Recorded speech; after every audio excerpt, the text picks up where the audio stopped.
más abajo, hay dos razones o dos grupos de razones por las cuales los trabajadores y en general todo aquel que genera rentas debe pagar impuestos. Se cortó por un momento. Ya, como les decía, el primer grupo de razones lo vamos a encontrar en la parte recaudatoria. El Estado peruano y en general todos los estados necesitan recursos para poner en movimiento el aparato estatal. Salud, pistas, carreteras, policías tienen que ser pagados y ese dinero debe salir de algún sitio. Y acá quiero hacer un paréntesis. No todos los países cobran impuestos, la mayoría lo hace, pero hay países como en los Emiratos Árabes Unidos donde gran parte de la recaudación se obtiene de la actividad económica que realiza el Estado. Entonces, si el Estado ya obtiene ingresos de otros sitios, pero es importante, ya no es necesario trasladar los costos a los trabajadores y a las empresas. Ok, pero eso es una finalidad nada más. Ustedes han escuchado hablar de otros impuestos raros, por ejemplo, el impuesto a las bolsas plásticas. Y ese impuesto en realidad no genera mucha utilidad.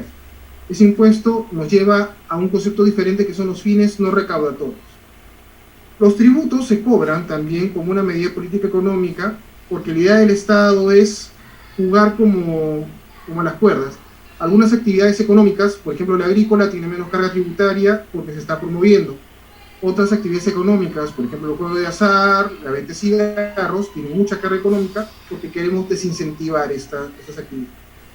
Entonces, no tiene nada que ver con cumplir los fines del Estado, sino lo que busca el Estado es tener un control económico de ciertas actividades.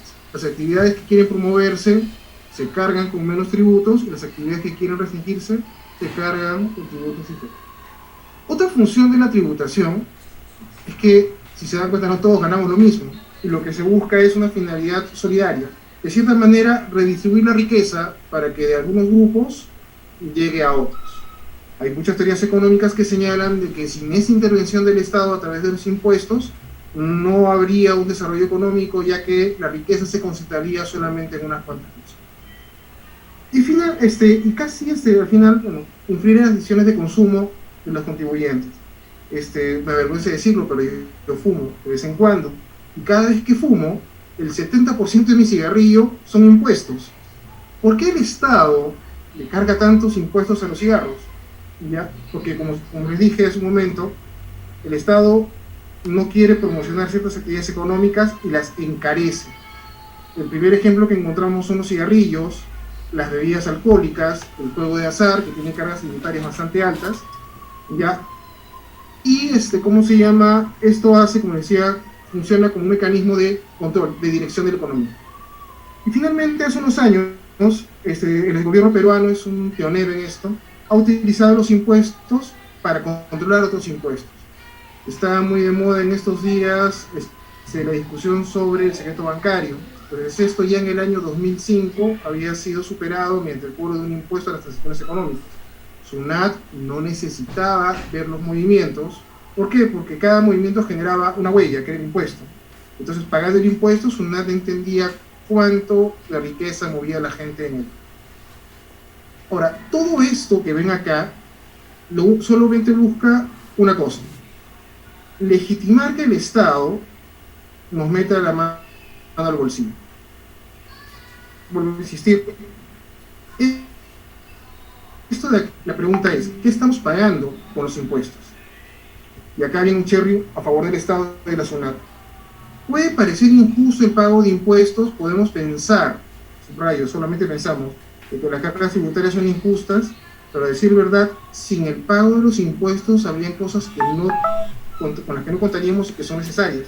Conceptos tales como el derecho a la propiedad, la posibilidad de que ciertas empresas no abusen, el control de la seguridad ciudadana. No son los mejores servicios, pero piensen por un momento qué pasaría si estos servicios no tuvieran recursos. Estaríamos en una situación mucho peor de la que está. Entonces, lo que me lleva a un último punto, la finalidad de recaudación de los impuestos está separada del gasto público. Si bien lo que se busca es que los ciudadanos estén identificados con la meta, con la razón para pagar, se tratan de dos cosas diferentes. ¿A qué me refiero? No importa si el Estado gasta bien o mal la plata, todos tenemos que pagar la cuenta. ¿Ok? Entonces, Esta es la razón por la cual se pagan los impuestos y la razón por la cual el Estado las cobra, para financiarse y para dirigir la economía. Vamos a ver. Una reflexión, ya para terminar la parte tributaria, ven esta curva que no se entiende. Esta curva fue desarrollada en 1980 por un economista norteamericano de apellido Laffer. Voy a explicar esto un momento porque es necesario para entender un poco mejor los fenómenos de tributación de los trabajadores. Según Laffer, ya, cuando no se cobra ningún impuesto, cuando no hay ninguna intención del Estado de cobrar impuestos, la recaudación es cero. Lógico. Si el Estado no busca cobrar impuestos, no va a recibir ningún impuesto. Pero, no sé si pueden ver la flecha, conforme el Estado comienza a cargar los impuestos, ya comienza a cobrarlos más y más y más, la recaudación crece hasta un punto. Esta cresta que ven acá es lo que Laffer llamó punto de equilibrio. Y después de este punto de equilibrio, ya no importa si el Estado intenta cobrarnos más, la recaudación va a bajar. ¿Cuál era la razón que argumentaba Laffer en los años 80? Dice que si el Estado cobra demasiados impuestos, va a llegar a un punto donde la gente no va a estar interesada en realizar actividad económica o va a estar más bien motivada a evadir impuestos. Esto lo vamos a ver en la próxima hora como el punto de partida de que justifica por qué algunos impuestos a los trabajadores se pueden cobrar y otros deberían ser modificados, cambiados o por una fuente de financiamiento diferente. Ok, entonces Laffer en esta teoría consideró varios criterios, dos de los cuales son: en el eje X, horizontal, es el rendimiento de los impuestos, cuánto se cobra, como ven es decreciente, en un punto, en primera mitad sube y después comienza a bajar, ¿ya? Y lo asoció con los costos de recaudación. Y este es uno de los puntos más importantes, el costo de recaudación, ya para pasar a la parte tributaria. Los costos de recaudación van a depender mucho de un ratio costo-beneficio. Les explico de esta manera. Supongamos que tengo una deuda de 100 soles por cobrar. No es razonable gastar 200 soles en recuperarla. ¿Se dan cuenta? Tengo 100 por cobrar, no gasto 200 soles en acciones de cobro. Pero si tengo 1.000.000 de soles por cobrar, sí se justifica que gaste 5.000, 10.000, 20.000 soles. Nadie gasta más de lo que espera recibir, ¿ya? Entonces, con estos conceptos de equilibrio de Laffer y con la idea del costo-beneficio de la recaudación, vamos a analizar la parte de impuestos a los trabajadores. Introducción a los tributos laborales. Hay tres elementos que caracterizan los tributos que pagamos los trabajadores públicos y privados. Todavía no definamos qué son trabajadores. El primero, ya, es que la tributación laboral o la tributación de los trabajadores, más que un aspecto netamente tributario, está basado en el derecho laboral. Conceptos como trabajador, como renta, como ingreso, son la base de los impuestos que tenemos que pagar, ya sea impuesto a la renta, aportes a salud. Partimos de una regulación o de un contrato de naturaleza laboral que determina quiénes tienen que pagar y sobre cuánto es lo que tienen que pagar. Otro elemento que caracterizan los impuestos o los tributos que pagan los trabajadores es la separación de contribuyentes. Porque en el ámbito laboral, algunos tributos los paga el trabajador y otros tributos los va a pagar el empleador. ¿Ya? Vamos a ver más adelante, como ya dijimos hace un rato, vamos a ver cómo el Estado ha distribuido el cobro por una razón de eficiencia, porque hay algunos a quienes es más fácil sacarle ciertos montos y otros conceptos es más fácil sacárselos al empleado. Y en los últimos 20 años, ya lo que antes eran impuestos, por ejemplo la contribución a la ONP, a las pensiones era un impuesto, ahora ha cambiado su naturaleza, ya en el momento que los privados entran al mercado y comienzan a dejar de ser tributos, dejar de ser impuestos y comienzan a convertirse en aportes, ya, en contribuciones parafiscales, se les llama en la teoría, que no son impuestos, pero sigue existiendo una obligación de pagarlos a favor del Estado para el sostenimiento de ciertas medidas.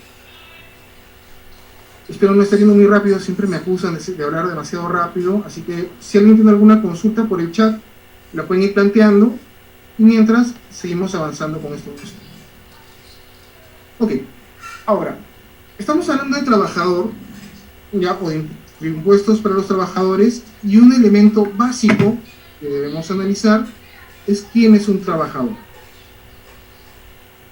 Si bien para efectos, ¿cómo se llama? Laborales, el concepto de trabajador está en el decreto legislativo 728 y otras normas laborales, ¿ya? Para efectos tributarios hay otro concepto de trabajador. Vuelta a las confusiones, como les dije. Cada uno es una rama compleja y cuando se juntan se vuelven más complejas. Para efectos de impuestos y tributos, los trabajadores se consideran tanto aquellos que perciben renta de cuarta categoría, los trabajadores independientes, ¿ya? Los que reciben recibos honorarios, los que pagan, los CAS, como aquellas personas que generan rentas de quinta categoría, los trabajadores dependientes y subordinados. Para efectos de las normas tributarias, ¿ya? Ambos sujetos, independientes y dependientes, ¿ya? Tienen que pagar por algo que se llama rentas del trabajo. El tratamiento no es igual para el impuesto a la renta, lo vamos a ver un rato, las cargas adicionales tampoco son iguales, pero para efectos de las normas tributarias ambos se consideran trabajadores, ¿ya? Rentas de cuarta categoría y rentas de quinta categoría. Y hecha esa distinción, ahora vamos a ver cuáles son, ya podemos ver cuáles son los tributos que pagan los trabajadores. Esto que acá son los tributos que pagan los trabajadores de quinta categoría.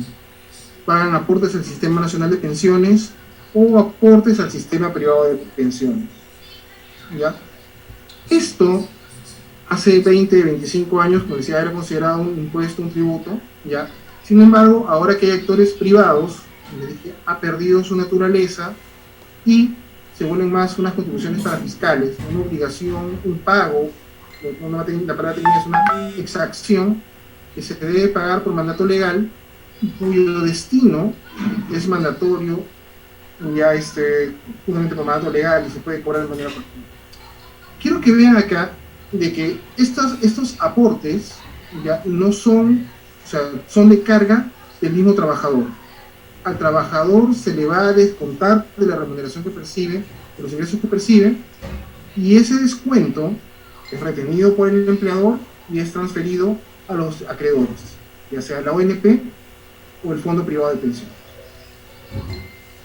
Una de las cosas que van a ver sobre este pago de tributos, sobre esta transacción, es que la ONP es más cara. Y la razón por la cual la ONP es más cara la vamos a encontrar en el año, si no recuerdo mal, 91, 92, cuando llegan las FPs.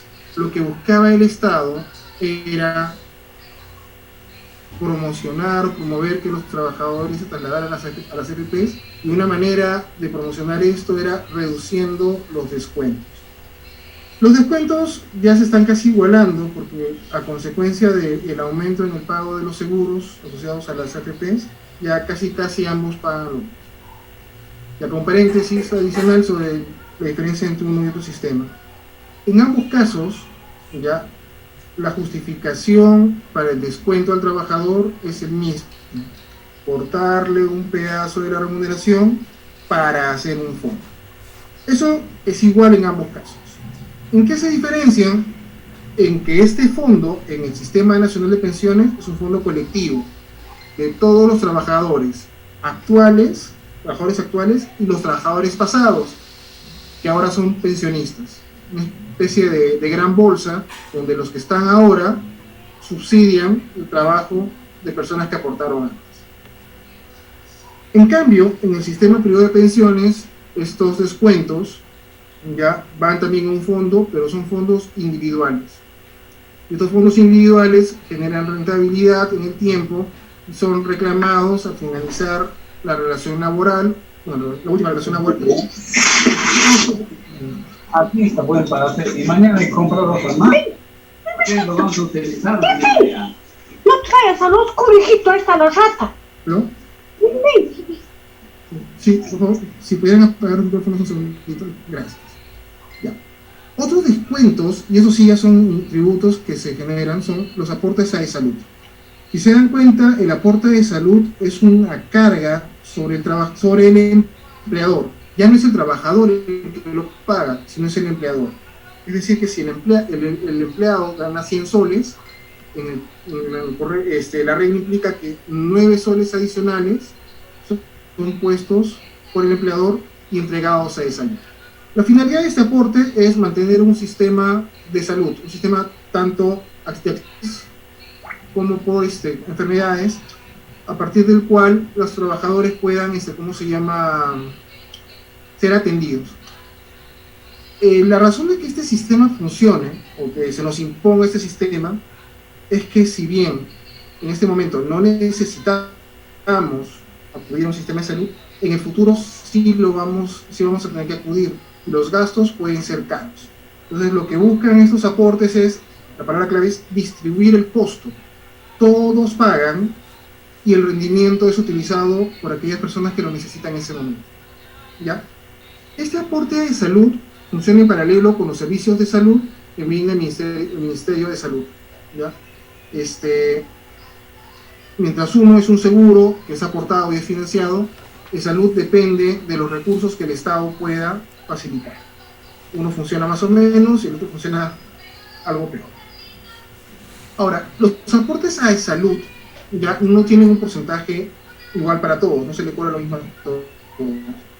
En el caso de salud a los agricultores en el régimen agrario, el aporte es del 4%, y a los pensionistas es del 4%, es decir, aquellas personas que reciben una pensión se les descuenta el 4% para sus atenciones médicas futuras, ¿no? Y eso le da derecho a tratamiento. Unas frases, para promocionar la labor de salud. Y salud cubre las atenciones médicas de muy alta complejidad, trasplantes de órganos, enfermedades crónicas, enfermedades ocupacionales. Sin los aportes que hacen los empleadores, no habrían recursos suficientes como para cubrir esto. Incluso de salud está cubriendo los pagos por COVID actualmente. Una cosa que muy pocas personas saben, ya para terminar con salud, es que salud no solamente cubre las enfermedades, los gastos por atención médica, sino cubre algo llamado subsidios. Cuando el trabajador no puede laborar por más de 20 días, salud paga su remuneración, no la paga completa, hay unos porcentajes, ¿ya? Pero es un fondo. ¿Saben por qué es necesario que salud haga esto? Porque el empleador solamente paga hasta 20 días de paros por salud. A partir del día 21, el empleador ya no está obligado a reconocer ninguna remuneración sobre el trabajador. Si el trabajador tuviera una enfermedad crónica o tuviera un embarazo, que son 17 semanas de suspensión, dejaría de recibir una remuneración. Allí es donde entran los fondos de salud. Estos aportes que nuestros empleadores hacen van a este fondo y regresan cuando se necesita, cuando hay atención médica o cuando hay un subsidio que paga. ¿Okay? Hasta acá está aburrido, ya lo sé, es un tema técnico, pero ya se va a comenzar a poner un poco más interesante porque vamos a tocar un tema más puntual vinculado con políticas nacionales. La renta de quinta categoría. Todos los trabajadores ya debemos pagar, o casi todos los trabajadores debemos pagar nuestros impuestos por el trabajo. ¿Cuál es la justificación de esto? Cuando trabajamos generamos riqueza, ¿cierto? Entonces el Estado nos impone una obligación, compartir esa riqueza financiando las demás actividades del Estado. ¿Cuáles son los porcentajes? Son variables. Entre más se gana, mayor es la tasa del impuesto. Actualmente las tasas son del 8%, 14%, 17%, según los tramos de ganancia. Y lo vamos a ver en un momento. Ahora, una cosa importante. ¿Alguno de ustedes recuerda haber ido a SUNAT y pagar su impuesto a la renta por el trabajo? Hagan memoria. ¿Verdad que no han ido, verdad? Entonces, si ustedes no están haciendo el pago, ¿quién hace el pago? El pago lo hace el empleador vía retenciones. Cuando ustedes vean las boletas, en todo caso, si ustedes son empleadores ya, y generan las boletas, van a ver que una parte del sueldo es retenida, no se le paga al trabajador, es empaquetada junto con el resto de los descuentos de los demás trabajadores y es entregada a SUNAT junto con una declaración cada mes, ¿ya? Entonces, una cosa importante, a los trabajadores se les descuenta, pero el trabajador no va a hacer el pago, ¿ya? El trabajador lo que hace es sufre la retención y es el empleador el que tiene la chamba de presentar las declaraciones, presentarlas a tiempo, presentar la información a la SUNAT y entregar el dinero retenido. Un tema importante. Recuerden que hace unos minutos hablamos de costo-beneficio de la recaudación. Piensen por un momento lo siguiente.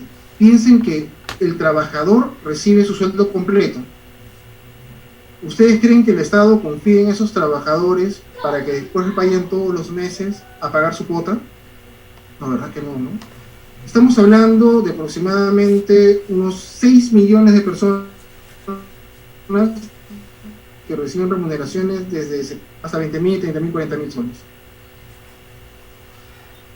¿Ya? Entonces, como el Estado no confía o no puede arriesgarse a que sean los trabajadores los que hagan el pago, le pone la obligación de pago al empleador. Es el empleador el que asume todo el compromiso, como decía, todo el trabajo de retener, y es el empleador el que lleva el dinero de todas las retenciones. ¿Okay? Además de eso, ya vamos a ver, bueno, más adelante vamos a seguir hablando del impuesto de renta, que es la principal carga que tenemos. De hecho, es la principal que tenemos y no vemos en el futuro. Otras cargas laborales, ya, bueno, es el SSTR, que no es un tributo, son la contribución al CEN5 para las empresas de la construcción, el 0.2% de la planilla, la asume el empleador. En el caso de trabajadores de la construcción civil, con la OICER, que es el Fondo Nacional para Centros de Esparcimientos de la Construcción Civil, el 2% de lo que recibe el trabajador se le descuenta a este fondo, y una contribución al SENATI. Entonces, en estricto, estos son los impuestos, los tributos, que gravan o que generan cargas sobre los trabajadores. ¿Ya? Esto hace que el trabajador reciba menos remuneración, porque se traslada a otras entidades, o que el empleador tenga que poner un dinero extra para cumplir con las obligaciones laborales. ¿Ya? Hasta acá estamos viendo solamente los conceptos y estamos viendo los montos. Más adelante vamos a ver el procedimiento en cada área. ¿Qué regula cada una de estas cosas? En el caso del impuesto... perdón, me había olvidado un dato. Cuando hablamos del impuesto de los trabajadores, la renta de quinta categoría, como les decía, el Estado prefiere confiar en el empleador y que sea el empleador el que retenga y que pague por cada. Pero cuando hablamos de trabajadores de cuarta categoría, estas personas trabajan independientemente y no tienen a quién, o sea, no tienen a alguien que les retenga, no tienen a alguien que vaya a haber pago el impuesto. Entonces, en esos casos, el Estado, la norma tributaria, ha establecido que sea cada persona la que presente sus declaraciones y que haga sus pagos mensuales. Normalmente, en la cuarta categoría, la mayoría de las personas, ya porque superan cierto umbral, tienen que presentar una declaración jurada de si les corresponde o no hacer retenciones. Y los clientes son los que tienen que hacer las retenciones en alguno.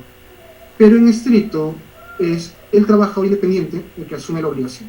Pobre el trabajador independiente que no haga eso, porque si no cumple con las declaraciones y no cumple con sus pagos, al final del año, ya SUNAT le puede aplicar multas por el 50% de los tributos omitidos.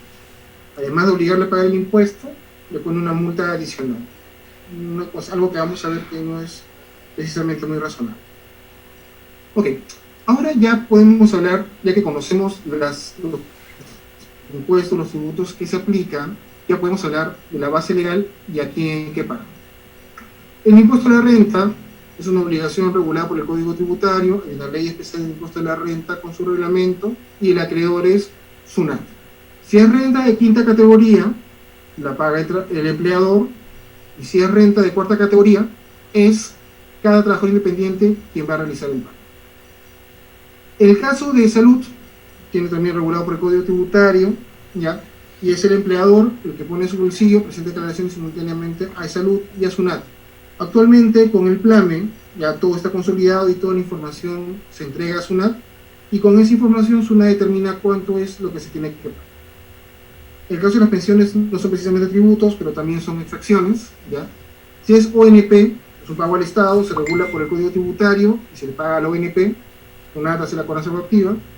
Y si son las AFPs, las obligaciones se regulan por las normas del Sistema Nacional del Sistema Privado de Pensiones, y las cobranzas son judiciales, a través de los jueces de donde domicilia el deudor. Ya, los pagos a Senati, los demás son también de naturaleza tributaria y se pagan y liquidan directamente. El pago a Conafobicer, que vimos hace un momento, se liquida y se paga directamente al Conafobicer. Ahora, ya sabemos cuáles son los tributos y las obligaciones. Sabemos, hemos hablado de porcentajes. Ahora tenemos que saber cuánto es lo que hay que pagar. Porque de todo lo que recibe el trabajador, no todo genera obligaciones tributarias. A la izquierda, en azul, ustedes van a ver los conceptos laborales, que son todos los pagos que se le hacen a un trabajador. Hablemos en este momento de trabajadores en quinta categoría, trabajadores dependientes, que son casi todos los trabajadores del sector público y muchos privados. Estos trabajadores reciben dinero o reciben recursos bajo dos conceptos: ingresos de libre disposición, ¿ya? Estos ingresos de libre disposición entran al dominio del trabajador y el trabajador hace con ellos lo que quiere. Incluyen las remuneraciones, incluyen la movilidad, incluyen aguinaldos, incluyen las canastas de Navidad. Todos estos conceptos son ingresos que el trabajador recibe y puede utilizar libremente para los fines que quiere. Sin embargo, estos ingresos de libre disponibilidad, ya como ven, también se dividen en dos rubros: remuneraciones y conceptos no remunerativos. Esta es una ficción que se creó para efectos de los aportes de salud y que divide los ingresos de los trabajadores en dos grandes rubros. En el caso de los conceptos remunerativos, sirven para el cálculo del aporte de salud, de los aportes a la CTS, de los conceptos, casi la gran mayoría de los impuestos, ¿ya? Y este aporte remunerativo, ya, permite, ¿cómo se llama?, determinar cuánto es lo que hay que pagar. No hay mucho que decir sobre esto, ¿ya? Lo que sí es interesante son los conceptos no remunerativos. Aquí, su atención, por favor. Los conceptos no remunerativos son dinero que se le da al trabajador, pero que son, la palabra es, invisibles para el pago de tributos. Conceptos como la movilidad hacia el lugar de trabajo, conceptos como gastos por educación, conceptos como la alimentación. El trabajador los recibe, los utiliza, ¿ya?, pero no se consideran para la CTS, no se consideran para las vacaciones, no se consideran para ningún concepto. Como están imaginándose, ya, los empleadores quieren que al momento de pagarle y generar ingresos a los trabajadores, la mayoría de los conceptos sean no remunerativos, porque eso a la larga le genera ahorros. Entre mayor sea el mundo de los conceptos no remunerativos, suben los conceptos no remunerativos, bajan las remuneraciones, también en esa misma proporción. Bajan obligaciones como ¿cómo se llama?, la CTS, como las vacaciones, conceptos aguinaldos, ¿ya? Y se quedan solamente con conceptos básicos de remuneración. Ok. Y en el otro rubro, que son conceptos laborales, vamos a encontrar las denominadas condiciones de trabajo. Esas son cosas que los trabajadores reciben, pero que no son de su libre disposición. Son conceptos que el trabajador recibe como necesarios para ejecutar su labor. Ejemplo, ahora que los trabajadores están haciendo trabajo remoto, una condición de trabajo para que hagan ese trabajo remoto serían las computadoras, el mobiliario, las sillas, cierto material de escritorio que pueden estar utilizando. Entonces, estos elementos, si a ustedes les dan una computadora para el trabajo, eso no enriquece al trabajador, no le genera una mayor satisfacción, no le genera una utilidad. Estos ingresos como condiciones de trabajo son recibidos, pero no están en las planillas y no generan la obligación de pagar ningún impuesto ni ninguna carga. Su atención. Obviamente, para los empleadores también es interesante que las condiciones de trabajo crezcan, porque entre más crecen las condiciones de trabajo, más se reducen otros conceptos como remuneraciones y conceptos no remunerativos. Esto a la larga resulta siendo más barato para el empleador, porque como son conceptos no afectos a ciertos impuestos, reduce su carga. Entre menor sea el monto de la remuneración y mayores sean otros conceptos, menor va a ser su impacto para el pago de la contribución de salud, por ejemplo. Y como le dije, menores son el efecto en el pago a las a las gratificaciones, a las CTS, incluso a las indemnizaciones por eso.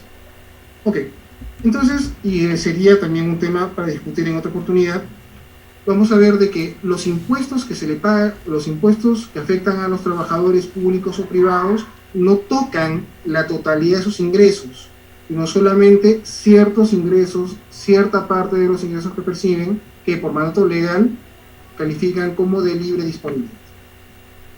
¿Ya? Hay algunos casos problemáticos que han estado surgiendo últimamente, como pueden ser la asignación de vehículos.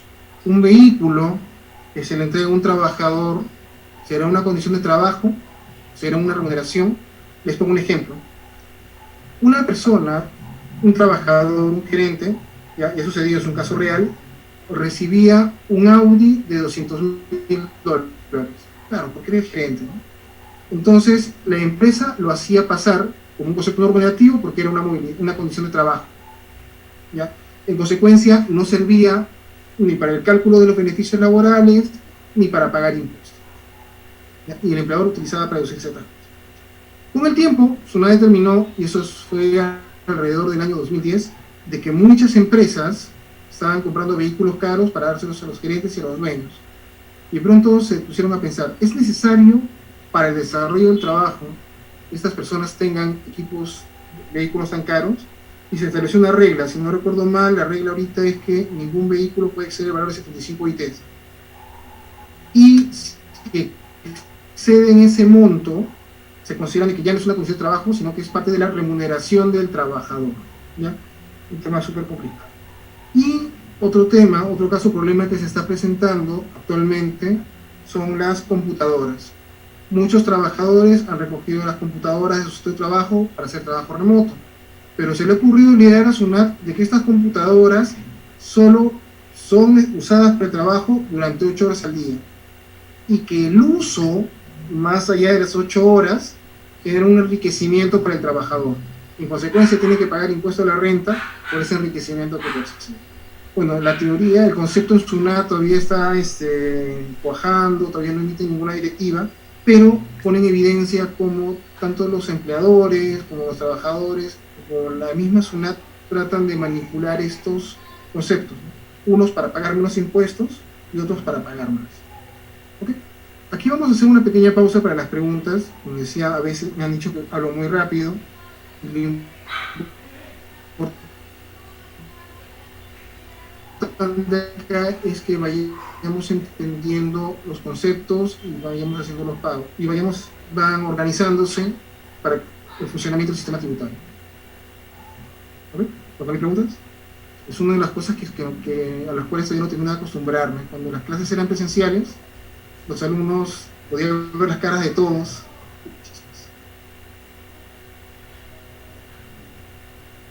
¿Hola?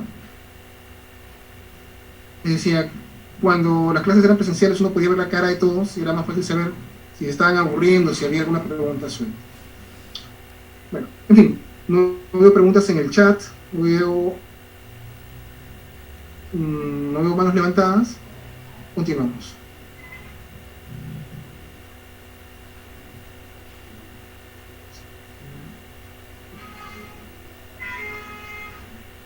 Un segundo, ya creo que no se puede compartir la pantalla. A ver, colegas, si tuvieran algunas preguntitas, también lo pueden hacer de forma verbal.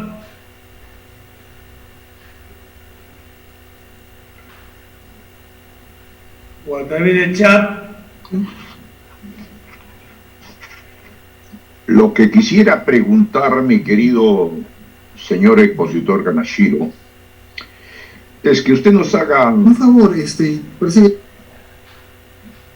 sí, dígame.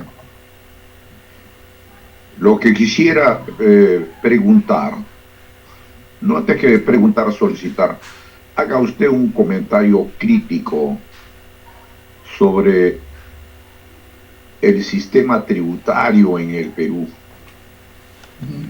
Agradecido por los conceptos básicos de lo que corresponde, pero para nuestra cultura sería bueno que usted, como un experto en el tema y conocedor de la temática, pueda hacernos un enfoque crítico de la tributación en el Perú.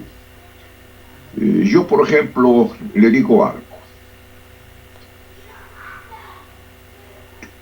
si bien es cierto los tributos son para financiar los gastos del Estado, pero el costo para hacer la recaudación tiene un porcentaje demasiadamente elevado, haciendo de los trabajadores de SUNAT una élite privilegiada de todos los trabajadores en el Perú. Y ello incide en el que el Estado peruano, ergo todos los peruanos, tenemos menos ingreso para que el Estado pueda distribuir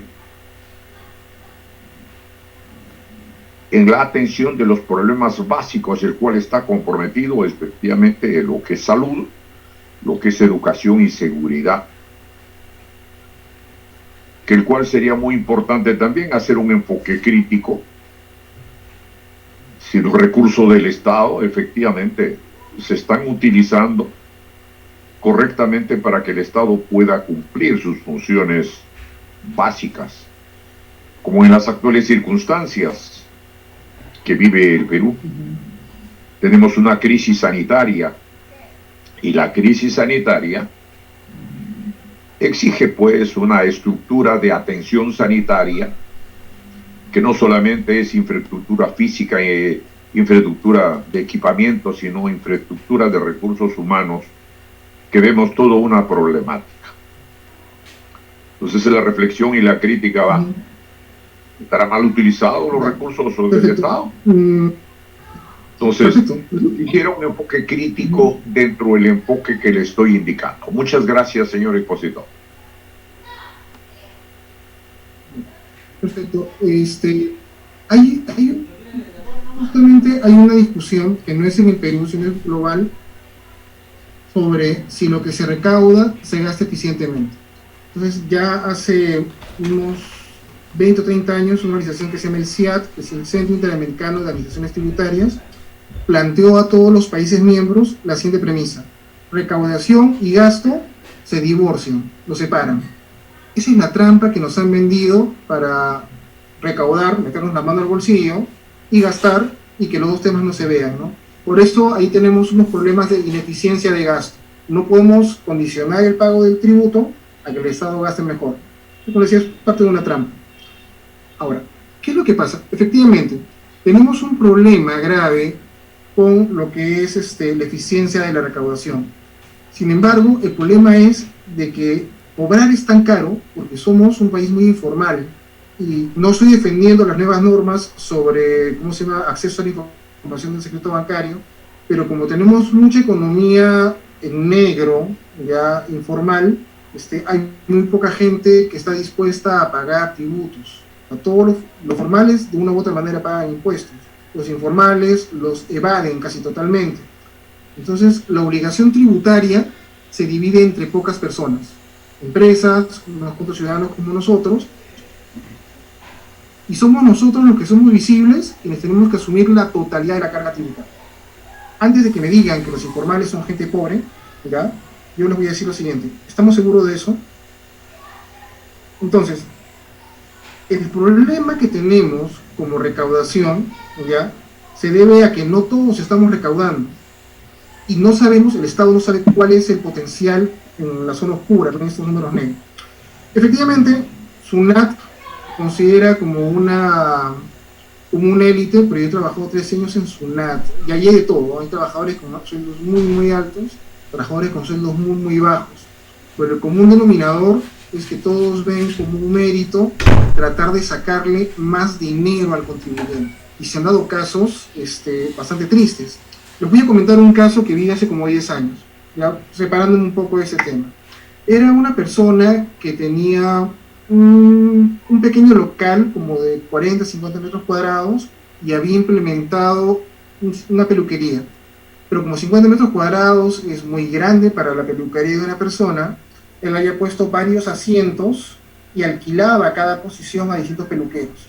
Entonces les ponía los asientos, les ponía las ventanas, todo eso, y lo que él le hacía era un alquiler. No sé cuánto les cobraría. La cosa es que él pagaba sus impuestos por el alquiler, era una persona, un contribuyente visible, y un día le cae la auditoría. Y en la auditoría, el auditor dijo, sí, nos está engañando, usted no está alquilando, en realidad usted es un empresario, estos señores son sus trabajadores, usted está recaudando lo de todas las personas, ¿ya? Y nos debe impuesto a la renta de tercera, nos debe aportes a salud, nos debe, ¿qué más? ¿Cómo se llama? Nos debe contribuciones, más las multas, ¿verdad? El pobre hombre, que alquilaba 50 metros cuadrados, ya, espacio, recibió una cotación por casi 1 millón de soles. Entonces, el problema que tenemos es que a los pequeños contribuyentes, parte del problema es que los pequeños contribuyentes no tienen cómo defenderse ese tipo de cosas. Contribuyentes más grandes, no voy a decir ningún nombre, pero ya sé en quiénes están pensando, tienen los recursos financieros para defenderse y perennizar estas controversias. Hay una ciencia ficción hace como 20 años que escribió de que el sistema tributario es perverso. Es perverso porque está diseñado para los fuertes. Los fuertes se aprovechan de los débiles. Si la administración tributaria es más fuerte, nosotros se aprovechan de nosotros. Si hay empresas que son más fuertes, ellos se aprovechan de la administración tributaria. Regresando a su pregunta, la visión crítica es esa, justamente que tenemos personas que están ocultas, el sistema tributario se vuelve abusivo, y año tras año, para terminar de redondear ese tema, las normas cambian. Entonces, lo que hoy día era un negocio muy regular, muy entendible y predecible, en el tiempo ya no sabemos si tiene que pagar más o tiene que pagar menos impuestos. O sea, y esa incertidumbre también encarece la inversión, ¿no? la ralentiza o la desincentiva. En fin, la recaudación tiene muchos problemas, pero voy a decir algo, la recaudación es necesaria. Quizás en el futuro, cuando todos paguen sus impuestos como debe ser, como dice Laffer, ¿no? Ya llegamos a la cuota, comiencen a bajarse las tasas de interés para llegar al óptimo, ¿ya? Y tengamos pues igual mejores servicios. Pero como les decía, estamos hablando del mundo de las posibilidades. Creo que esta diapositiva también me va a ayudar a explicar un poco la pregunta de hace un momento, ya sobre un tema, un aspecto crítico de los tributos. Y para el aspecto crítico, ya la primera pregunta que se hace es, ¿todos deben pagar impuestos?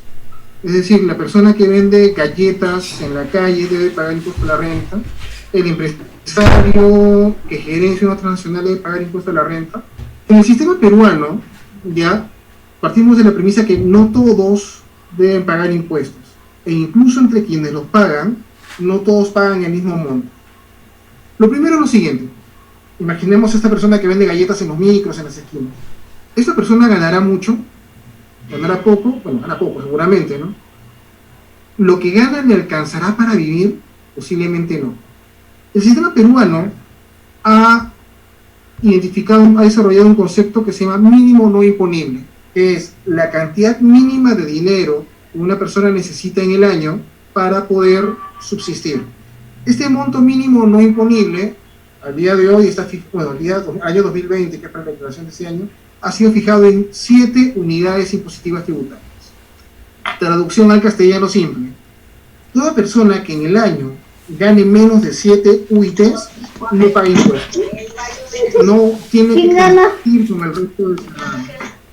Ya les decía, no estamos hablando de un monto mensual, ¿eh? Estamos hablando de un monto anual. Eso significa un ingreso promedio de 2.566 soles al mes. Sí hay bastante gente que gana más que eso, ¿verdad?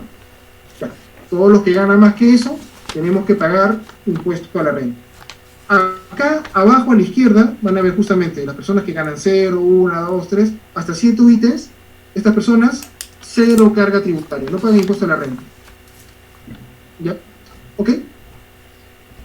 A partir de este monto, ya de las 100 UITs en adelante, podrán ver que los trabajadores, conforme van ganando más, la naranja de abajo, son los impuestos que tienen que pagar, el porcentaje. Como se dan cuenta, entre más ganan, los porcentajes se van haciendo mayores. ¿Ya? La idea del sistema peruano, que es una réplica del sistema americano y de todas partes, es que la progresividad. entre más gane una persona, más le sobra, ¿cierto? Entonces esos excesos tienen que ser grabados, tienen que cobrárseles un impuesto cada vez más alto. Estamos hablando de que al inicio, el primer tramo, las primeras 5 OITs de acá, van a pagar 8% de sus ingresos. Después pagan, me parece, 14, 17, 25 y hasta 30%, ¿no? En escalas progresivas. El que más gana, más tiene que pagar. ¿Ok? Esta es una regla ya para todos los ingresos de personas naturales. A todos se les va a respetar este mínimo no imponible y van a pagar solamente por el exceso. De tal manera que aquellas personas que ganan montos pequeños y los declaran, ¿ya? Pueden estar seguros, no se les va a meter la mano innecesariamente. ¿Ok? Entonces, eso del mínimo no imponible y la progresividad del impuesto nos permite una cuota, va a sonar gracioso, ¿no? Pero una cuota de justicia en la recaudación. El que menos tiene no se le agobia, ¿ya? Y la progresividad nos permite que aquel que más dinero tenga, más va a ganar. ¿No tienen preguntas? Yo tengo una. El impuesto a la renta es un impuesto anual, pero el Estado no confía en que vengamos a fin de año y paguemos todo de cocacho. Entonces, este impuesto a la renta con esta progresividad pasa por pagos periódicos. Hay que hacer pagos mensuales del impuesto a la renta, de tal manera de que estos pagos a cuenta permitan financiar la actividad del año. Y que, pues, una relación, parte de la excusa SUNAT es que al final de año, cuando termine cuánto han ganado, no tengan que desfinanciarse, perder liquidez y hacer un pago único al final. ¿Ya? ¿A qué me refiero? El Estado ha establecido reglas para que tanto los trabajadores de quinta categoría, los dependientes, como los de cuarta, vayan haciendo pagos a cuenta. Al final del año, aquellos que han pagado más, se les hace una devolución. Se están riendo, lo sé. En el caso de personas naturales, la devolución es casi automática. A las personas naturales el sistema sí les permite devoluciones. Hay devoluciones de 10 soles, de 20 soles, 4.000 soles. A las personas naturales sí se les devuelve por rentas de quinta categoría hasta por cuarta. Son las empresas las que los tienen más difíciles. Pero los tributos de las empresas es un tema que vamos a ver otro día. Lo importante es que estos son 7 UIT, más el exceso de 7 UITs al año, ¿ya? Y tienen que hacerse pagos periódicos, con una liquidación que se hace en los primeros 3 meses del año siguiente. Estamos en el año 2021, enero, ¿ya? En este momento ya están comenzando las declaraciones, los cierres y las declaraciones del año que pasó, el 2020, ¿ya? Bueno, sí hay que reconocer que el año 2020 ya ha sido muy difícil, pero tributariamente se va a poner peor, porque muchas personas cuando presenten sus declaraciones van a darse cuenta que han hecho pagos de más y el Estado va a tener que devolverles. No sabemos de dónde va a salir el dinero, pero en fin, bueno, ya el Estado tendrá que ver cómo lo financia. El amigo Sagasti creo que ha emitido bonos, bueno, de ahí saldrá la parte del ¿cómo se llama? De financiamiento. Digo amigos solamente en broma, para no decir otra. Un problema de la recaudación, y ahora que lo pienso también está vinculado al tema de la visión crítica, es que el año 2014 una encuesta del INEI señaló de que uno de los principales problemas para cobrar impuestos se llama la tolerancia al fraude. La tolerancia al fraude tiene mucho que ver porque a la gente le gusta engañar en el pago de los impuestos, pero también le gusta engañar en temas de corrupción, le gusta engañar a los acreedores, le gusta engañar cuando jugando la pelota.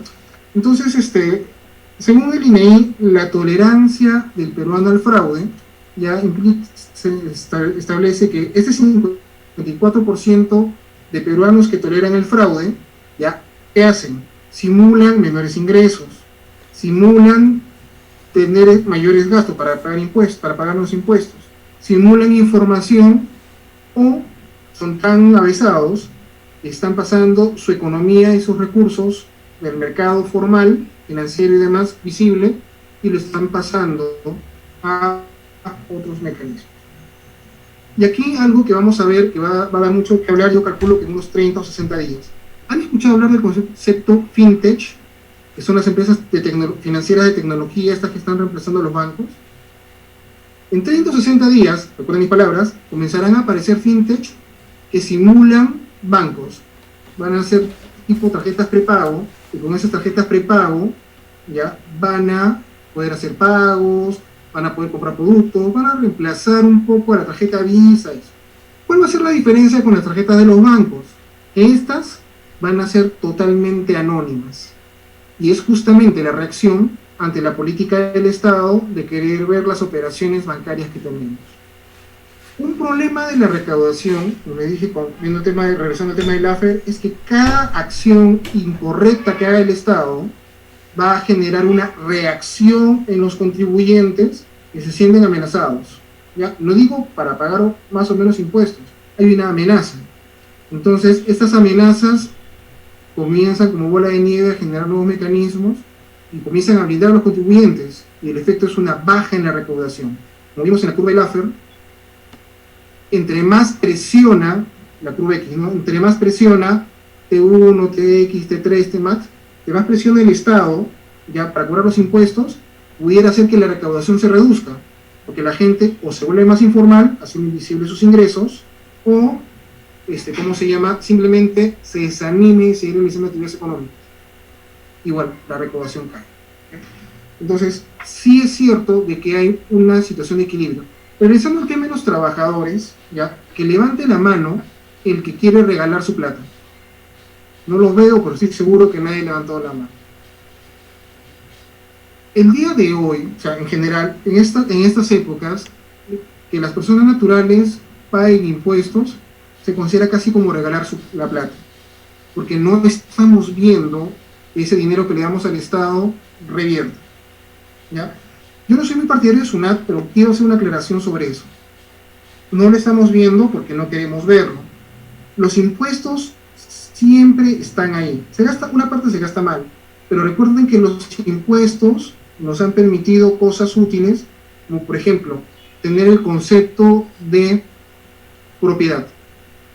Pagando los impuestos tenemos cosas útiles, como por ejemplo, bomberos. ¿Ya? Creo que es una de las mejores instituciones que tenemos. No es perfecta, pero por ahí va. Con los impuestos pagamos el sistema anticorrupción. Con los impuestos buscamos y cobramos a aquellas personas que van en impuestos. Es un ciclo vicioso, ¿no? Lo que sucede es que los impuestos, ya, como decía, financian actividades, pero no necesariamente financian nuestras actividades, no necesariamente nos benefician. Con nuestros impuestos, el IGB del PAN que han pagado hoy en la mañana, está ahorita pagando una carretera en Puno. Entonces, cuando paguemos los impuestos, cuando declaremos, tenemos que ser un poco más amplios, en la expresión, y pensar que esta plata no se está gastando aquí, sino se puede estar gastando en algún lugar del país. Y acá termino mi reflexión. ¿Saben cuántos distritos hay en Lima? No se le escuchó la pregunta. ¿No? No. Ah, ya, perdón. Solamente cortado. ¿Saben cuántos distritos hay en Lima? 43 distritos en Lima. Y el conjunto Lima-Callao son en total 50. ¿Qué tiene que ver eso con los impuestos? Ustedes han ido a Miraflores, ¿verdad? En Miraflores han visto que plantan árboles, que hasta le ponen focos a los árboles. ¿Ya? Pero también hemos ido a lugares como Villa María del Triunfo, a San Juan de Urigancho, la carretera Canta, Santa Rosa de Quibes, y ahí no hay ese mismo tratamiento. Parte del problema que tenemos es que el dinero, ya los impuestos, no se mueve por todo el país. El dinero, por ejemplo, mucha plata se queda en Lima y se gasta en Lima en entidades públicas, ¿ya? O el dinero, por ejemplo, de las mineras, ¿ya? Por ejemplo, incluso el dinero de los trabajadores de las mineras. Las mineras no domicilian ni en Arequipa, ni en Pasco, todas las mineras domicilian en Lima. Entonces todo ese dinero viene acá y se concentra en ciertos lugares. Parte del problema tributario a nivel de trabajadores y demás es que este dinero no se distribuye de manera homogénea. Por eso el interés del Estado de separar, ¿no?, tributación de gasto, ¿ya?, para que una cosa no le afecte. Pero en realidad sí hay ineficiencias, cosas que tendrían que mejorarse. Una herramienta, algo que funciona para las empresas, bueno, funciona más o menos, ¿no?, y que podría trabajar también con las personas naturales, es el concepto de obras por impuestos, ¿ya? la idea sería de que utilizar nuestros impuestos para financiar directamente bienes y servicios en las zonas donde residimos o en las zonas donde tengamos interés. Por ejemplo, si residimos en Lima, podríamos utilizar nuestros impuestos en un fondo para financiar una carretera en Huaraz, donde viven ciertos familiares. Este tipo de políticas, ¿ya?, podrían hacer que la distribución de los impuestos fuera más equitativa y no se quede pegada en ciertos sitios. ¿Ya? Regresando al tema de los trabajadores, ¿ya?, solo quiero que tengamos en cuenta lo siguiente. Gran parte de la carga de los impuestos y los tributos a los trabajadores no la pagan ni siquiera los trabajadores, la pagan los empleadores. O sea, salud paga un adicional de... Perdón, el empleador paga una carga adicional para salud, el empleador paga cargas adicionales para las CTS, paga contribuciones al Servicio Nacional de Capacitación Industrial, a Censico. Entonces, hay impuestos, ya, o hay tributos, ya, que derivan de la relación laboral, pero que son asumidos íntegramente por el empleador, y eso genera cargas. Y termino con una última reflexión. La solución no pasa por aumentar los impuestos, ni la solución pasa por apretar al empleador. Y les voy a poner un ejemplo que les pido que por favor lo lean. No es una tarea, pero sí sería bueno que lo lean. Si no recuerdo mal, fue en el año 2015 o 16, el gobernador del estado de Nueva York, muy buena gente él, sacó una ley para aumentar el sueldo mínimo vital de los trabajadores en los restaurantes de comida rápida. Todos quieren que le suban el sueldo, ¿verdad? Chévere. Pero ¿cuál fue la reacción de los restaurantes? Subieron el sueldo, pero despidieron al 90% de los trabajadores y los reemplazaron con máquinas. Si alguno de ustedes, cuando termine la pandemia, se va a Manhattan, a Nueva York, verá que el McDonald's, el Pizza Hut y demás no tiene cajeros. Todas son terminales mecanizadas. Un McDonald's, por ejemplo, yo fui hace unos años, hace un par de años, estuve en Nueva York, y ahí quien atendía, solamente habían 2 trabajadores por restaurante, y antes habían 20. El efecto, o sea, la intención era huesos en los trabajos, que los trabajadores tengan más ingresos, ¿ya? Y eso podría generar más impuestos y demás. Pero en la práctica, los empleadores que no pueden asumir esto, pueden reaccionar tecnificando y reduciendo costos de maneras imprevisibles. Esto ya lo hemos visto ya ¿cómo se llama?, en el régimen de las trabajadoras del hogar. Hace unos 10 años tuvieron se dieron muchos beneficios y de pronto la cantidad de trabajadores del hogar bajó. No es que haya menos trabajadores del hogar, lo que pasa es que ahora son informales, ¿ya? Así, el año pasado salió una nueva versión del régimen de trabajadores del hogar que tienen más beneficios incluso que en otros regímenes, ¿ya?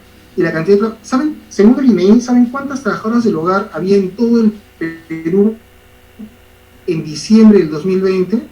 Una trabajadora del hogar, porque esa es la información que se declaró la SUNAT en el plan, 1 o 2, no me acuerdo. Pero igual, no hay 2 trabajadoras del hogar. Regresando, como ven, en el tema laboral, en el tema de impuestos laborales, ya está muy afectado por las políticas laborales, como vimos, ¿no?, el derecho laboral. Si aumentan los costos ya de los trabajadores, es posible que los empleadores despidan y la recaudación baje.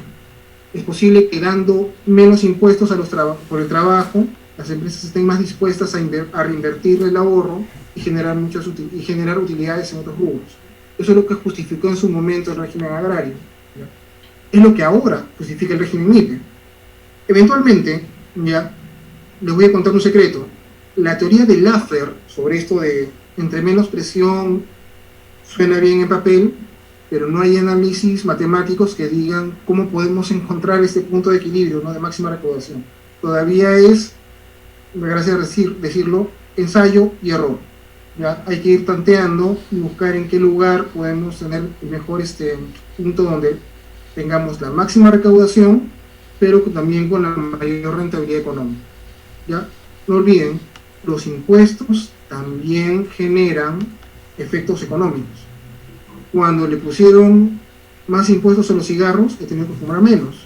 Cuando le pusieron impuestos a las bolsitas de los supermercados, hay que llevar menos bolsitas, no hay que llevar su propia bolsa, ¿no? Todas estas variables económicas, a través de los impuestos, todos estos impuestos, ¿ya?, o las cargas laborales, también afectan en cuántos trabajadores se contratan y cuánta mano de obra eventualmente tenemos en uno o en otro sector. ¿Ok? Preguntas, amigos. Con esto ya estaríamos terminando. Y sí me gustaría un poco sobre retroalimentación. Como les digo, es un poco difícil dar charlas cuando no son presenciales porque no veo caras. O han apagado todos o veo solamente fotos fijas. No puedo leerlos así. No, muy buena la exposición y sobre todo que realmente hay muy pocos que pagan impuestos, ¿no? Lo que es los informales han sabido evadir impuestos, ¿no? Y de ahí salieron los nuevos millonarios, como se le denominaba, el rey de la papa, al de la cebolla, que tienen buen poder adquisitivo y creo que son los nuevos millonarios del Perú, creo. Maestro Ricardo, una pregunta que de pronto usted lo ha dicho, ¿no? De repente no es justo los tributos que actualmente existen en el Estado peruano, pero si es que no hay tributación, no va a haber desarrollo en las áreas de aspecto social, educación, salud, etcétera. Entonces, ¿qué reflexión en voz alta podría usted hacer? De repente, un desarrollo de valores, educación desde la niñez, no sé, alguna reflexión, maestro Ricardo, para que no exista mucha educación necesaria. Ya, una de las cosas, incluso está muy alineado con el comentario anterior. Os voy a poner en contexto. Hace unos 40 años, los añaños comenzaron vendiendo sus gaseosas en Ayacucho.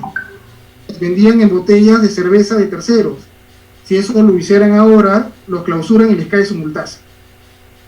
Y tenemos muchos ejemplos como esos de personas y de grandes emprendimientos que comienzan en una etapa informal, sin cumplir todos los requisitos, pasan la curva, llegan a un umbral, y a partir de ese umbral ya no vale la pena ser informal. Llegan a ese umbral, se vuelven formales y comienzan a explotar y cumplir las reglas de la formalidad.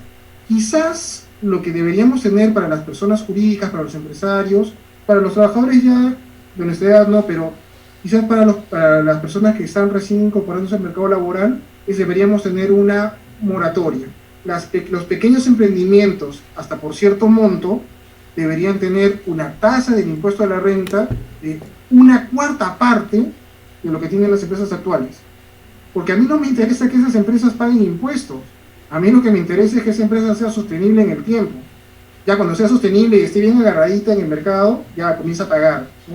Pero ¿qué hago yo asfixiando los pequeños emprendimientos si le cobro un montón de impuestos ahora y el próximo año desapareció? Los emprendimientos familiares tienen justamente eso, ¿no? Creo que es el 80% de emprendimientos familiares cierran a los 4 o 5 años. ¿Ya? Entonces, quizás o informal, quizás una tregua, ¿no? Pensar en una etapa de madurez en la cual haya una menor carga tributaria, quizás menos formalidades, solo las mínimas esenciales, hasta que las empresas tomen el vuelo, el impulso, y en ese momento de madurez pasen a ser formales con todas las obligaciones. Puede sonar un poco tonto, ¿no? Comenzar siendo informales ya con la promesa de que después se arregle, pero no es tanto, porque no estamos buscando plata, lo que estamos buscando es que se inserten en el mercado. Bien, ¿alguna pregunta, colegas? Con cariño pueden hacerlo. Hay una reflexión adicional que quería hacer. No sé, cuando trabajé en SUNAT, nos hubiera encantado que los impuestos se paguen solos. Y esto puede darse en algunas economías donde todas las transacciones están bancarizadas. Entonces, cada vez que hago un pago, el banco hace esto, ¿no? Al proveedor y un cachito al Estado. Y si el impuesto se paga en automático por cada transacción, ya no hay que pagar un IGB del 18%. Como todas las operaciones pagan IGB, el IGB podría bajar como en Nueva York, 6%. En Japón creo que es 4 o 5%.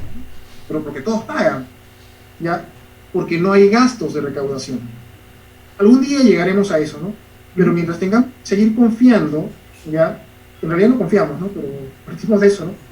tengamos que meterle plata a las políticas recaudatorias, vamos a tener que cobrar impuestos caros, porque el impuesto paga su propio cobro. Interesante. Ricardo, le cuento, ¿no? Hará unas 3 semanas, en el marco de estas conferencias magistrales, se habló de un tema acerca del financiamiento de la pequeña y mediana empresa, ¿no? Entonces la expositora, en una de sus conclusiones, lo decía, ¿no? Si es que la pequeña empresa quiere tener financiamiento de las instituciones bancarias, financieras, tiene que estar al día en los papeles, ¿no? Tiene que estar legalmente constituida, estar en SUNAT, estar inscrita, pero lamentablemente hay emprendimiento en Perú, pero alto porcentaje es informal, ¿no? Nos decía, ¿no? Entonces, por ejemplo, uno de los alumnos le preguntaba que yo quisiera tener el bono que ha dado el gobierno para el desarrollo de las empresas en pandemia. Sí, pues, pero ¿estás al día en tus papeles? ¿Estás al día con la SUNAT? Y el joven le dijo, en verdad, no. Por eso no he podido acceder a ese bono, ¿no? Eso también, digamos, como usuario, ¿no? Sí, lo que pasa es que, como decía, deberíamos tener como las ranitas, ¿no? Una etapa larvaria y una etapa ya de madurez. No podemos tratar a todas las empresas igual. Si la empresa está durante ese tiempo de madurez, larvario, de incubación, la agobiamos con cargas, van a terminar gastando más, ¿cómo se llama?, en formalidades, en hacer negocios. El Estado sí ha mejorado bastante en eso, ¿ya? Donde no ha mejorado es en el aspecto laboral. En el aspecto laboral y tributos laborales, más bien ha aumentado. Cada vez son mayores las cargas. Entonces lo que tenemos es cada vez menos estímulos para contratar gente. La política de recaudación de impuestos a los trabajadores, además, me está motivando a contratar menos gente, ¿ya? Y voy a poner un ejemplo bien puntual. Hay una norma, no es tributarias, pero es laboral, una norma que establece que en todo establecimiento donde hayan 50 o más, o 20 o más mujeres productiva, hay que poner un lactario de uso exclusivo. Pero, ¿qué hacemos con un lactario de uso exclusivo? O sea, y pone cometraje, creo que son 10 metros, una cosa así. ¿Quién reserva 10 metros cuadrados en un local para no hacer nada? No hay mujeres embarazadas. Y si vas a una FIL, me multa, así nadie usa el lactario. Entonces, al final, el único que gana con esto es el Estado, porque la multa se la lleva y después no quedan ni para pagar a los trabajadores. Son estímulos perversos, cosas raras que... Maestro Ricardo, muchísimas gracias, y desde su casita le tributamos fuertes aplausos. Gracias, maestro Ricardo Canachillo Romero, por su brillante exposición, administración de los impuestos que pagan los trabajadores públicos y privados.